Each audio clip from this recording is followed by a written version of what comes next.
Kementerian Pendidikan Kebudayaan. Jadi anggaran pendidikan melalui belanja pusat 154 triliun, melalui pendidikan pada kemitraan sekian. Nah, Kementerian Pendidikan dan Kebudayaan ini belum dipecah ya, 88 triliun.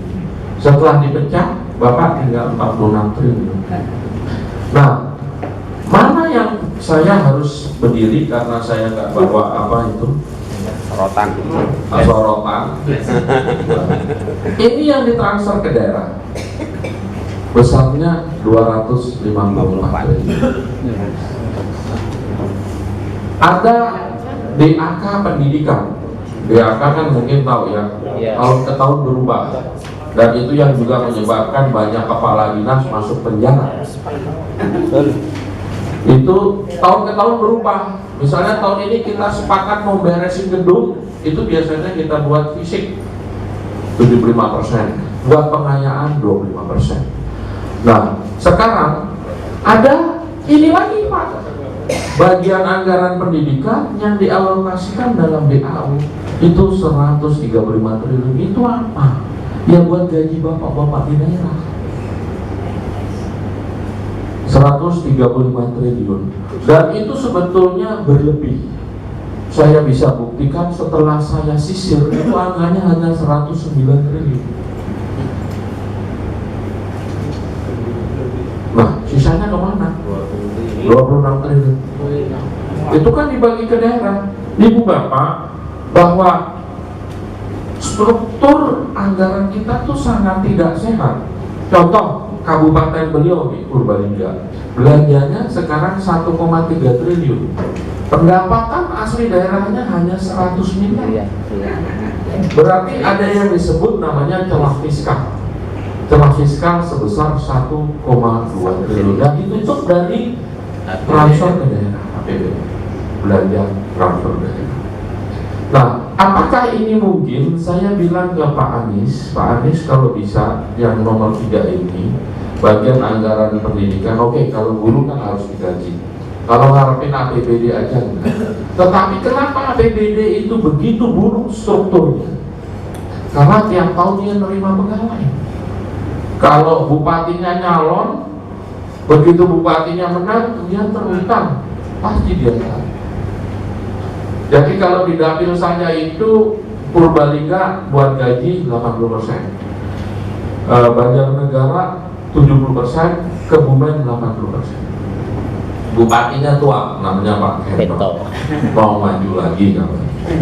Jadi semua orang Indonesia merasa dirinya mampu, tetapi nggak pernah tahu kapan harus berhenti. Jadi insya Allah saya 2019 berhenti, nggak maju lagi. Yang didapil Bapak, nanti kita cariin yang jagoan yang masih muda, karena saya akan 54. Sekarang aja perut saya udah buncit. Kalau ke gunung-gunung udah nggak sanggup. Kalau kita nggak mampu ke gunung, harusnya jangan jadi calon. Nah, ini bagian anggaran yang 135 triliun ini, kalau 25 triliun, nah di sini ada tunjangan profesi guru. Ini buat sertifikasi 70 triliun. Tapi kok banyak proses sertifikasi yang nggak beres-beres. Nah itu bagian dari. Nah nanti di sini Bu Guru, kalau ada teman-teman Ibu SGI yang belum beres sertifikasinya, kasih tahu saya. Masih beres. Saya jamin beres. Kalau nggak beres, saya nggak berani ketemu Bu Retno kalau.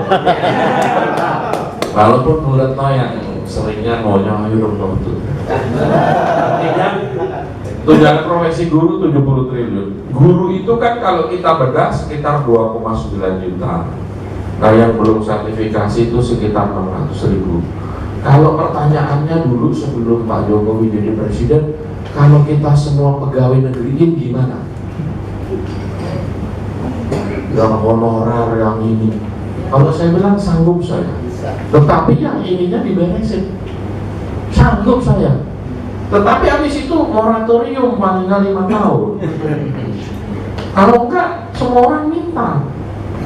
Ini Pak, kalau ini diberesin, beres Pak. Betul. Nggak banyak kok. Kalau udah hitung-hitung untuk ngangkat semua pegawai ini beres. Tetapi yang paling penting selain diangkat, guru-guru ini harus diasah keterampilannya. Guru-guru ini harus juga diberi pemahaman yang latih. Kalau buat orang kayak saya, pelatihan itu seumur hidup. Sekarang udah nggak boleh di hotel, tapi kalau FSGI boleh, karena dia nggak pakai APBN. Hotelnya juga hotel Jamrut.